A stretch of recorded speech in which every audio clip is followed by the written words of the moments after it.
محترم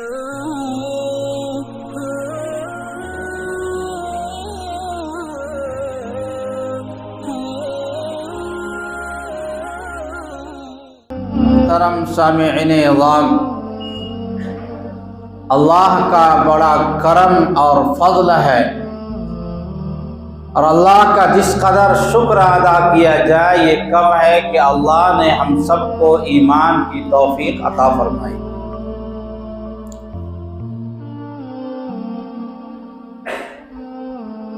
اب اس ایمان کو بچانا ہم سب کی ذمہ داری ہے۔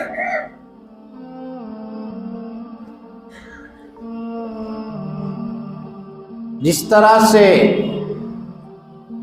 نماز، روزہ، زکوٰۃ، حج ہر ایک کے بارے میں ہم سب کے ذہنوں میں ہے کہ نماز میں وضو کا ہونا ضروری ہے، اور وضو ٹوٹ جاتا ہے تو نماز بھی ٹوٹ جاتی ہے۔ حج میں اس میں بھی حفاظت کرنی ضروری ہوتی ہے۔ اگر ہم نے حج کیا لیکن حج میں جو چیزیں توڑنے والی ہے اگر ہم نے وہ کام کر لیا تو اتنی محنت کرنے کے باوجود وہ حج ہمارا قبول نہیں ہوتا۔ روزہ، دن بھر انسان بھوکا رہے لیکن ساتھ میں پانی بھی پیتا رہے، کھانا نہیں کھائے تو روزہ ٹوٹ جاتا ہے۔ صرف کھانے سے نہیں بلکہ جتنی چیزوں سے بچنے کا نام ہے ان تمام چیزوں سے بچنا ضروری ہے۔ جب نماز، روزہ، زکوٰۃ اور حج ٹوٹتا ہے تو ایمان بھی ٹوٹ جاتا ہے۔ ایسا نہیں کہ ایمان ایک مرتبہ آ گیا تو بس ہو گیا تو ہو گیا، ہم جو چاہیں دنیا میں کام کرتے رہ جائیں، ہمارا ٹوٹے گا نہیں، بہت مضبوط ہے۔ نہیں، جو چیز جتنی قیمتی ہوتی ہے اس کی حفاظت اتنی ہی زیادہ کرنی پڑتی ہے۔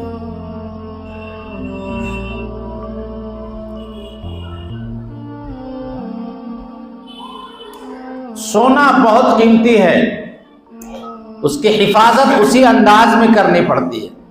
الماری در الماری، پھر ڈبہ میں، پھر مخمل، اور مخبل کے اندر، حالانکہ بہت قیمتی ہے وہ، تو اگر اس کی حفاظت نہیں کی جائے تو جہاں تہاں انسان اس کو پھینک دے گا، کوئی نہیں پھینکے گا۔ اور گھر میں الماری میں اگر سونا رکھا ہوا ہو تو چابی بھی اپنے پاس رکھتے ہیں، اور کہیں جانا ہو تو کسی کو گھر میں رکھ کے جاتے ہیں کہ وہاں سونا میرا رکھا ہوا ہے۔ کیوں؟ سونے کی اہمیت کا ہمیں اندازہ ہے، ہیرے کی اہمیت کا ہمیں اندازہ ہے، اس کی قیمت کا ہمیں اندازہ ہے۔ تو جس چیز کی قیمت کا ہمیں اندازہ ہے اس کی حفاظت کا ہم مکمل اہتمام کرتے ہیں۔ لیکن ایمان جو ساری کائنات میں سب سے زیادہ افضل، سب سے زیادہ اہم اور قیمتی چیز ہے، اس کی حفاظت کے بارے میں ہم ذرہ برابر بھی خیال نہیں دیتے۔ کب ہمارا ایمان ٹوٹ جائے، کب ہمارا ایمان ختم ہو جائے ہمیں احساس بھی نہیں ہوگا۔ بہت سارا دنیا میں کام ایسا ہے، 5 وقت نماز بھی پڑھنے آ رہے ہیں، تلاوت بھی کر رہے ہیں، اور ساتھ میں ہمارا ایمان بھی ختم ہو گیا، ہمیں اس کا پتہ ہی بھی نہیں۔ یہ جو حدیث پاک میں ہے کہ قرب قیامت میں کچھ لوگ صبح نکلیں گے ایمان کی حالت میں اور شام میں کفر کی حالت میں واپس آئیں گے، یہ شام کریں گے ایمان کی حالت میں اور صبح کریں گے کفر کی حالت میں۔ اتنا جلدی ایمان کیسے چلا گیا؟ یمسی مؤمنا ویصبح کافرا ویصبح مؤمنا ویمسی کافرا، صبح ایمان کی حالت میں ہے اور شام کفر کی حالت میں۔ اس سے معلوم ہوا کہ ایمان بھی چلا جاتا ہے، ایمان بھی ٹوٹتا ہے، اور اس کی حفاظت اور اس کی نگاہ میں رکھنا انتہائی ضروری ہے۔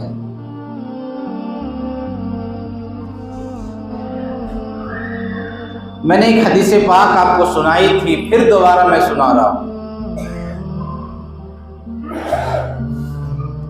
کہ نبی علیہ الصلوۃ والسلام نے ارشاد فرمایا، آخر زمانے میں لوگ نماز پڑھنے کے لیے آئیں گے، مسجدیں بھری ہوئی ہوں گی، لیکن ایک بھی مسلمان نہیں ہوگا، ایک بھی ایمان والا نہیں ہوگا۔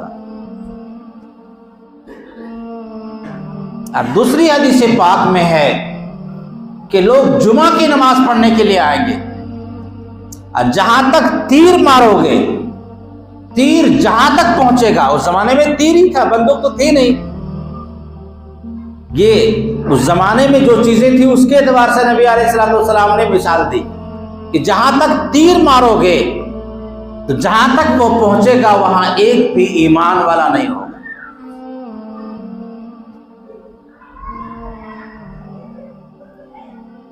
حالانکہ سب نماز پڑھنے کے لیے آئے ہیں اور جمعے کی نماز پڑھنے کے لیے آئے ہیں، لیکن حضور فرماتے ہیں کہ ایک زمانہ ایسا آئے گا کہ جمعے کی نماز پڑھنے جتنے لوگ آئے ہیں کسی کے دل میں ایمان ہی نہیں ہے، ایمان سب کا ٹوٹ گیا ہے، اس کو پتہ ہی نہیں۔ بڑے غور کرنے کی ضرورت ہے۔ ابھی ایک صاحب نے مجھے ایک بڑے آفیسر کا دکھایا، فوٹو دکھایا کہ باضابطہ وہ ابھی جو ہندوؤں کا تہوار گزرا ہے کیا، چھٹ، ابھی بھی ہیں، پوسٹنگ پہ ہیں، وہ باضابطہ انہوں نے چھٹ کیا ہے، پورا ڈالا لے کر کے وہ جہاں جاتے ہیں لوگ تالاب میں، وہاں گئے ہیں اور پوجا پاٹ سب کچھ کیا ہے، اور وہ مسلمان ہیں ماشاءاللہ، نام بہت پیارا ہے، ہزاری باغ میں بھی تھے اس سے پہلے، وہ پھر پوسٹنگ ہو گئی، لیکن ان کو خطرہ محسوس ہوا ہوگا کسی بات کا، تو انہوں نے ایمان کو بیچ دیا۔ کیسا لگا کہ پوجا پاٹ کریں گے ہم تو اس کا لوگ ہمارے اوپر چھاپا نہیں ماریں گے، ہماری تحقیق نہیں کی جائے گی۔ یبیع دینہ بعرض من الدنیا، دنیا کی خاطر اپنے دین کو بیچ ڈالیں گے۔ اب مجھے انصاف سے بچائے، جس نے کفر کا کام کیا اس کا ایمان نہیں باقی رہا، نہیں بولتے آپ لوگ، ایمان بچا، نکاح باقی رہا؟ جب نکاح باقی نہیں رہا اس کا، تو اب وہ گھر میں جب جائے گا، بیوی سے مقاربت کرے گا بغیر تجدید ایمان کے، تو زنا ہوگا نہیں ہوگا؟ نہیں بولتے ہیں۔ اس سے بات بھی کرے گا وہ بھی زنا، اس کے قریب بھی جائے گا وہ بھی زنا، اس سے جو اولاد پیدا ہوگی وہ بھی ولد الزنا۔ اب مسلمان اس کے پاس جائے گا، سلام کرے گا، تو سلام کس کو کیا ہو بھائی؟ ہری کرشنا نام ہی اصل کفر نہیں، کہ جس کا نام ہری کرشنا رہے گا وہی جو ہے کافر ہوگا۔ ایک مثال میں آپ کے سامنے دے رہا ہوں، اب وہ آج موجود ہیں، لوگ اس کے پاس جائیں گے، سب کچھ کریں گے، شادی بیاہ میں بھی شریک ہوں گے، سب کام کریں گے، لیکن کبھی کوئی آدمی اس کو نہیں بولے گا کہ آپ نے کفر کا کام کیا ہے، آپ تجدید ایمان کیجئے، تو بھی آپ سے ہم سلام کلام کریں گے، ورنہ نہیں کریں گے۔ من ابغض للہ واحب للہ، جو اللہ کے لیے محبت کرے، اللہ کے لیے بغض رکھے، اس نے اپنے ایمان کو مکمل کر لیا، چاہے ساری دنیا ناراض ہو، ہمیں اس سے کوئی مطلب نہیں۔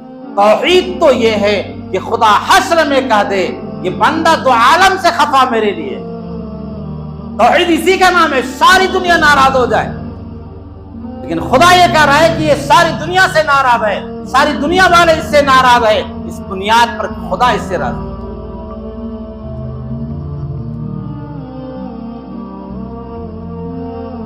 اس طرح کی واقعات روز مرہ واقعہ پیش آ رہے ہیں۔ کوئی ایک آدمی غلط کام کر رہا ہے اور آپ کہہ رہے بیٹا ٹھیک کر رہے ہو، تو وہ جو غلط کر رہا ہے یہ بتائے ٹھیک کرنے والا بھی اس کام میں شریک ہوا یا نہیں ہوا؟ نہیں شریک ہوا۔ ایک آدمی چوری کر رہا ہے، بیٹا ٹھیک چوری کرتے رہو، اس کا مطلب تم بھی چوری کر رہے ہو۔ چوری کرنے والا اور چوری کی تائید کرنے والا دونوں جرم میں شریک ہے، دونوں کو سزا ملے گی۔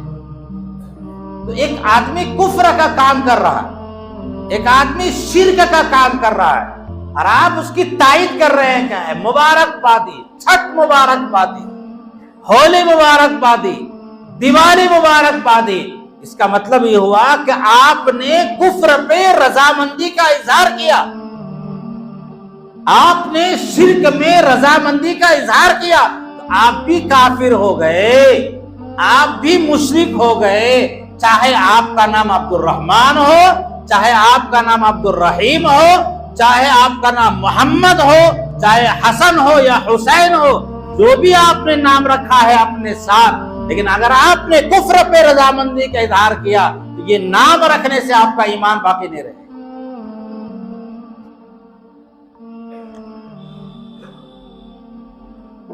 نبی علیہ الصلوۃ والسلام نے ارشاد فرمایا، یاتی علی الناس زمان لا یبقى من القرآن الا رسمہ، زمانہ ایسا آئے گا کہ قرآن پاک کے صرف حروف پڑھے جائیں گے، صرف حروف پڑھے جائیں گے، اس پر عمل نہیں کیے جائے گا۔ قرآن کے حروف اور نقوش باقی رہ جائیں گے، عمل کرنے والا کوئی نہیں رہے گا، الا ما شاء اللہ، ولا يبقى من الاسلام الا اسمہ، اور زمانہ ایسا آئے گا کہ اسلام باقی نہیں رہے گا مگر صرف اس کا نام۔ عبد الرحمن، عبد الرحیم، فاطمہ، عائشہ، سلطانہ، ختیجہ، یہ سب نام تو باقی رہے گا، اسلامی نام باقی رہے گا۔ ولا يبقى من الاسلام الا اسمہ، نہیں باقی رہے گا اسلام میں مگر صرف اس کا نام باقی رہے گا، کام اسلام کا باقی نہیں رہے گا۔ آج ہزاروں کی تعداد میں بچیاں غیر مسلموں سے شادی کر رہی ہیں ہندوانہ رسم و رواج میں، کیا اس کا ایمان باقی رہا؟ گھر والوں کا اس سے رابطہ بھی ہوتا ہے، تعلق بھی رہتا ہے۔ اب بعض تو یہاں کہتے ہیں کہ میں اپنی بیٹی کے کام پہ خوش ہوں، جو اس نے کیا، جس میں میری بیٹی راضی ہے میں اس میں راضی ہوں، اس کا ایمان بچا؟ دو واقعہ بھی پیش آیا، دو واقعہ۔ ایک لڑکی نے شادی کی غیر مسلم سے، حمل ٹھہر گیا، اور حمل ٹھہرنے کے بعد جب ولادت کا وقت آیا تو اس کا انتقال ہو گیا۔ تو لڑکا نے گھر والوں کو اطلاع دی کہ آپ کی بیٹی انتقال کر گئی ہے پیدائش کے وقت میں۔ اب گھر والا مسئلہ معلوم کر رہا ہے کہ اس کو ہم کیا کریں، نماز پڑھی جائے نہیں پڑھی جائے، غسل دیا جائے نہیں دیا جائے، مسلمانوں کے قبرستان میں دفن کیا جائے یا نہیں کیا جائے۔ ابھی کیا واقعہ ہے؟ اور دوسرا واقعہ ایک اور پیش آیا کہ ایک لڑکا نے شادی کیا غیر مسلمہ سے، اور شادی کرنے کے بعد نام بھی بدل دیا، اپنا نام بدل دیا آدھار کارڈ میں۔ 5-6 سال ہو عرصہ گزر گیا، ابھی اس کا اچانک اٹیک میں انتقال ہو گیا، اب گھر والے اس کی لاش کو لا رہے ہیں۔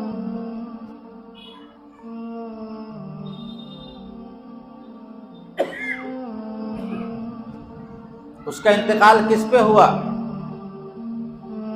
نہیں کہتے، پوجا پاٹ وہ زندگی پر کرتا رہا، اب گھر والا اس کو بولتا ہے نہیں ہم اس کی جنازے کی نماز بھی پڑھیں گے۔ کیا جنازے کی نماز پڑھنا صحیح ہوگا اس پر؟ مسلمانوں کو قبرستان میں دفن کرنا صحیح ہوگا؟ زبردستی لوگوں نے دفن کر دیا کہ نہیں ہم دفن کریں گے۔ یہ دو واقعہ ایک 2 ہفتہ کے اندر واقعہ پیش آیا۔ اس طرح کے ہزاروں واقعات جو پیش آ رہے ہیں، لا یبقى من الاسلام الا اسمہ، اسلام صرف نام کا باقی رہ جائے گا، کام باقی نہیں رہے گا۔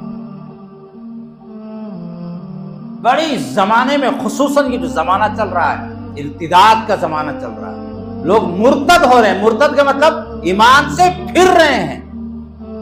اسکولوں اور کالجوں میں جو بچیوں کو ہم بھیج رہے ہیں، تو وہاں لڑکیاں غیر مسلموں سے دوستی کر رہی ہے اور اس کے بعد شادی بیاہ کرنے کے لیے آمادہ ہو جاتی ہے، بھاگ جاتی ہے۔ اس کا ذمہ دار لڑکی جتنا ہے اس سے زیادہ ذمہ دار ہمارے ماں باپ ہیں۔ ہم نے ایسے اسکولوں میں داخلہ کیوں کرایا؟ کیوں؟ اس لیے کہ ہمیں ایمان کی فکر نہیں ہے۔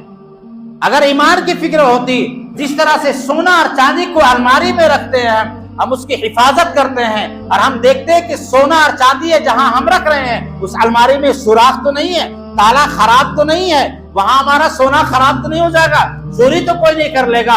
ہم جس اسکول میں داخلہ کرا رہے ہیں اس اسکول بارے پہلے تحقیق کر لینا چاہیے تھا کہ ہمارا ایمان باقی رہے گا یا نہیں رہے گا، ہمارے بچی کا ایمان وہاں محفوظ رہے گا یا نہیں رہے گا۔ نہیں، ہمیں کوئی مطلب نہیں ہے، صرف شہرت ہونی چاہیے کہ بڑا اسکول ہے، وہاں بہت شاندار انگریزی کی تعلیم ہوتی ہے، ہم وہاں داخلہ کرا دیتے ہیں۔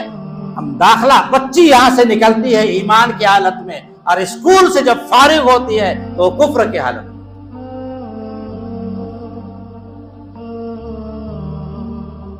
ابھی آ رہا ہے 25 تاریخ، 25 دسمبر ہے نا، 25 دسمبر نہیں کہہ رہے، 25 دسمبر آ رہا ہے۔ 25 دسمبر کو لوگ کرسمس ڈے کہتے ہیں۔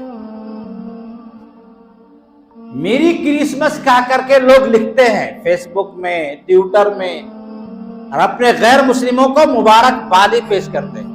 یہ اصل تہوار جو ہے وہ ہے کرسچن کا، لیکن کرسچن سے زیادہ مسلمان اس کو اپناتا ہے۔ اسکولوں میں باضابطہ حضرت عیسیٰ علیہ السلام اور حضرت مریم علیہ السلام کی تصویر بنائی جاتی ہے، وہ بڑی داڑھی والے، سفید سفید ہوتا ہے۔ اور ہمارے جو گارجین ہیں اسکولوں میں بھیجنے والے، بچیوں کو باضابطہ طور پہ وہ سامان دیتے ہیں، تحفہ دیتے ہیں کہ جاؤ وہاں جانے کے بعد اس کو جا کر کے تم یہ کام کرنا۔ کرسمس ڈے یہ غیر مسلموں کا، کرسچن کا تہوار ہے، جس میں شریک ہونا، جس کو منانا یہ جائز نہیں ہے، بلکہ یہ کام کرنا یہ شرک والا کام ہے۔ مجھے آپ بتائیے جو یہ کام کریں گے اس کا ایمان بچے گا؟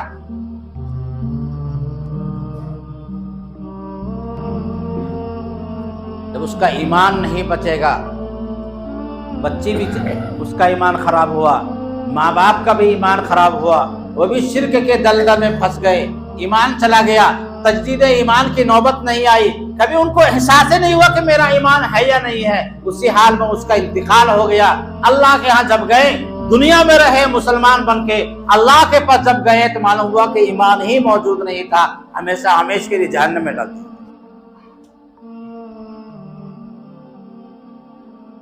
اس لیے میں نے کہا کہ کفر پہ رضامندی کا اظہار کرنا، شرک پہ رضامندی کا اظہار کرنا، یہ بھی شرک ہے، یہ بھی کفر ہے۔ جس طرح شرک کرنے والا کافر ہوتا ہے، اسی طرح سے اس کی رضامندی کرنے والا، اس کو خوشی کا اظہار کرنے والا، اس کا بھی ایمان چلا جاتا ہے، اسے بھی تجدید ایمان کی ضرورت ہے۔ کرسمس ڈے میں شرکت کرنا، اس کے بارے میں ہدیہ تحائف دینا کسی طرح سے جائز نہیں ہے۔ جو لوگ یہاں موجود ہیں ان کی ذمہ داری ہے کہ ان کے جو بچے اور بچیاں اسکولوں میں پڑھ رہے ہیں، اور عجیب اتفاق ہے، جتنا ہزاری باغ میں اسکول آپ کا ہے، مسلمان کا ہو غیر مسلم کا ہو، سب کے سب کرسمس ڈے مناتے ہیں۔ ایک بھی اسکول الا ماشاء اللہ کو اسکول ہوگا جو ابھی نیا آپ کا منیمیم ہے، وہاں یہ نہیں ہوتا ہے۔ ایک اسکول کو اور ہو سکتا ہے 1-2 آدمی اسکول ہوگا، باقی جتنا اسکول ہے سب میں یہ کام ہوتا ہے۔ اب تو بعض اسکولوں میں نے سنا ہے ہولی باضابطہ کھیلی جا رہی ہے، مسلم اسکول میں، وہ تو غیر مسلموں میں چھوڑ دیجیے، باضابطہ ہولی کھیلی جا رہی ہے، مسلم بچیوں کو راکھی دیا جا رہا ہے کہ لو اپنے ہندو بھائیوں کے ہاتھ میں راکھی باندھو۔ بچہ تو بچہ ہے، اس کا دل بالکل صاف ستھرا ہوتا ہے، اس کے دل پہ جیسی لکیر کھینچنا چاہیں گے وہ لکیر کھینچی جاتی ہے۔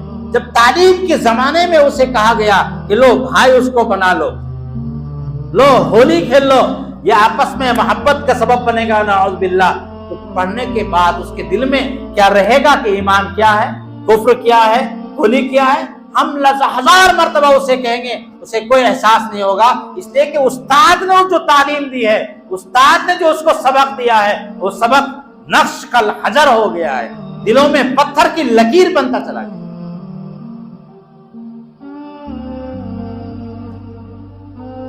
ایسے اسکولوں میں داخلہ کرانا بالکل جائز نہیں۔ تو آپ کہیں گے دوسرا اسکول ہی نہیں ہے، کہاں سے بنائیں گے؟ یہ تو کہیں گے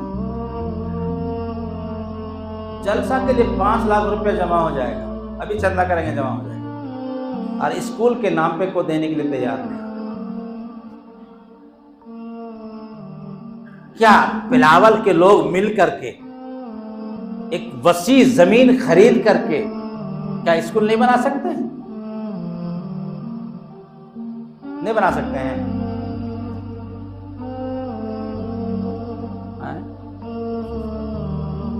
کسی کو شوق رہے گا تو کہ ہمیں آئندہ نسل کی حفاظت کرنی ہے۔ دیکھیے یہ باتیں جو کہی جا رہی ہے، صحیح بات یہ ہے کہ حالات اتنے ابتر آنے والے ہیں کہ آپ تصور نہیں کر سکتے۔ اگر ایمان کو بچانا ہے، ایمان کی حفاظت کرنی ہے، تو آپ کو اسلامی اسکول کو کھولنا ہوگا، جہاں پر دینی تعلیم بھی دی جائے اور انگریزی تعلیم بھی مکمل دی جائے۔ اس سے کوئی انکار نہیں کر رہا ہے کہ آپ نے پڑھائی انگریزی تعلیم، مکمل انگریزی تعلیم ہو، لیکن بنیادی اسلام کی جو باتیں ہیں، اللہ رسول کی جو باتیں ہیں، لا الہ الا اللہ اب محمد رسول اللہ کی جو تشریح ہے، جو عقائد ہے، اس کو بتانا ہوگا کہ ہم جس ماحول میں چلے جائیں گے ہم اس ماحول میں متاثر نہیں ہو سکتے ہیں، دوسروں کو ہم متاثر کریں گے، خود ہم متاثر نہیں ہوں گے۔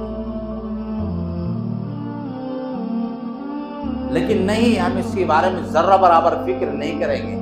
اگر کوئی تحریک چلائی جائے، کچھ نوجوان کھڑے ہوں، کچھ بوڑھے کھڑے ہوں، وہ ارادہ کرے کہ انشاءاللہ ہزاری باغ کے علاقے میں، خصوصاً اپنا جو بلاول کا علاقہ ہے، بڑی کثیر آبادی یہاں پر ہے، اگر اس کے لیے ایک مناسب اسکول کا انتظام کیا جائے اور اچھے انداز میں کیا جائے، اسے پڑھے لکھے لوگوں کو لیا جائے، مشورہ کیا جائے، پہلے زمین کی فراہمی کی جائے۔ امت پیسہ دینے کے لیے تیار ہے لیکن ہم لینے کے لیے تیار نہیں ہیں۔ آپ یقین مانیے جلسہ کے لیے 20 لاکھ، ایک جلسہ میں لوگ 20 لاکھ روپے خرچ کرتے ہیں۔ اس 20 لاکھ روپے میں کیا 4 منزلہ 4 کمرہ نہیں بن سکتا ہمارا؟ پھر آئندہ سال 4 کمرہ بنائیں گے، پھر 2 سال کے بعد 4 کمرہ بنائیں گے، تو 10 سال کے اندر ہمارا 50 کمرہ بن سکتا ہے۔ ہم کو ضروری کہ ایک ہی سال میں ہم بہت بڑا اسکول بنا دیں؟ نہیں، لیکن ہمارے پاس ڈسکا گلگلہ کھانے سے فرصت نہیں، اس بات بالکل صحیح ہے، غلط تھوڑی ہے۔ صبح اٹھے، آرام سے گئے، ایک چائے پیے، ٹھیک ہے، اور ساتھ میں اگر کوئی کوریکس کا عادی ہے تو میٹھی میٹھی چائے لے کر کے تھوڑا سا کوریکس لے لیا، نشہ میں آ گیا ہے، بہت شاندار زندگی گزر گئی۔ یہ کیا ہو رہا ہے بابا؟ یہ کیا زندگی ہے؟ نوجوان جا رہے ہیں، بلاول سے نوجوان جا رہے ہیں، چلے گئے، کیا کیا انہوں نے؟ ہم بھی چلے جائیں گے، لیکن کچھ کام کر تو لیں، کم سے کم آنے والوں نسلوں کی فکر کر لیں۔ جو نسل آ رہی ہے اگر اس کے ایمان کی فکر ہم نہیں کریں گے تو یقیناً اس کے ذمہ دار ہم ہوں گے۔ جتنا وہ ذمہ دار ہوگا اس سے زیادہ ذمہ دار ہم ہوں گے، اس لیے کہ ہمیں فکر کرنی چاہیے تھی آئندہ نسلوں کی حفاظت کے لیے۔ آپ کرسچن لوگوں کو دیکھیے، دیہاتوں میں، جنگلوں میں جا کے ان لوگوں نے کالج بنا رکھا ہے، جہاں ہم جا نہیں سکتے ہیں۔ آپ کٹکم ساڑی کے علاقے میں جائیے، کسی بھی جنگل میں گھس جائیے گا، ایک آپ کو بلڈنگ مل جائے گی، کس کا ہے؟ کرسچن کا اسکول۔ جو آدیواسی ہے، جو کبھی جانتا نہیں ہے کہ عیسیٰ علیہ السلام کیا ہے، جو چوہا کھاتا تھا، بلی کھاتا تھا، وہ آج وہ مریم مریم مریم کی تسبیح پڑھ رہی ہے۔ آپ کو یقین نہ ہو تو آپ چلے جائیے دیہاتوں میں، جو کرسچن لوگ بنے ہوئے ہیں، کرسچن، وہ آدیواسی ہیں، وہ تو کپڑا بھی نہیں پہنتے تھے، آج وہ کپڑا پہننا شروع کیا ان لوگوں نے۔ ہم لوگ گوتیا گوتیا بولتے تھے ان لوگوں کو، چاول بھی نہیں کھاتے تھے وہ لوگ صحیح سے، بریانی بھی نہیں کھاتے، اس کو مانگتی تھی۔ لیکن دیکھیے کرسچن نے کتنی محنت کی ان کے اوپر، تو وہ جا کر کے جنگلوں میں عمارت بنا کے چھوڑ دیا۔ آج دیکھیے پورا جنگل میں رہنے والے لوگ عیسیٰ علیہ السلام کو جانتے ہیں، حضرت مریم کو جانتے ہیں، اس کی تسبیح وہ پڑھتے ہیں۔ ایک خاتون پڑھ رہی تھی، میں کہا پڑھ رہی ہو؟ کہا کہ عیسیٰ بول رہے ہیں، عیسیٰ جو اس کو بتایا گیا وہی کرے گی۔ آپ سمجھ سکتے ہیں جس اسلام کو ساری انسانیت کے لیے دین بنا کر بھیجا گیا، وَمَن يَبْتَغِي غَيْرَ الْإِسْلَامِ دِينًا فَلَن يُقْبَلَ مِنْهُ، جو اسلام کے علاوہ کسی اور دین کو تلاش کرے گا اللہ اس کو بالکل قبول نہیں کرے گا۔ ساری دنیا والوں کے لیے رحمت بنا کر بھیج گیا، ہمیں جہاں پوری انسانیت تک پیغام پہنچانا تھا، اسلام کا پیغام پہنچانا تھا، اپنے گھروں میں ہم نہیں پہنچا پا رہے ہیں تو باہر میں کیا پہنچا۔ کوشش کریں گے انشاءاللہ، عہد کریں انشاءاللہ، جو پیسوں کو ہم ضائع کرتے ہیں ہم منصوبہ بنائیں کہ 1 سال میں نہیں ہوگا، منصوبہ بنائیں گے، 10 سال میں کالج بنائیں گے انشاءاللہ، 20 سال میں کالج بنائیں گے، منصوبہ بنائیں گے انشاءاللہ، قدم بڑھاتے چلے جائیں گے، انجام اس کے ہاتھ ہے۔ آغاز کر کے دیکھ، بھیگے ہوئے پروں سے پرواز کر کے دیکھ۔ وآخر دعوانا الحمدللہ رب العالمین۔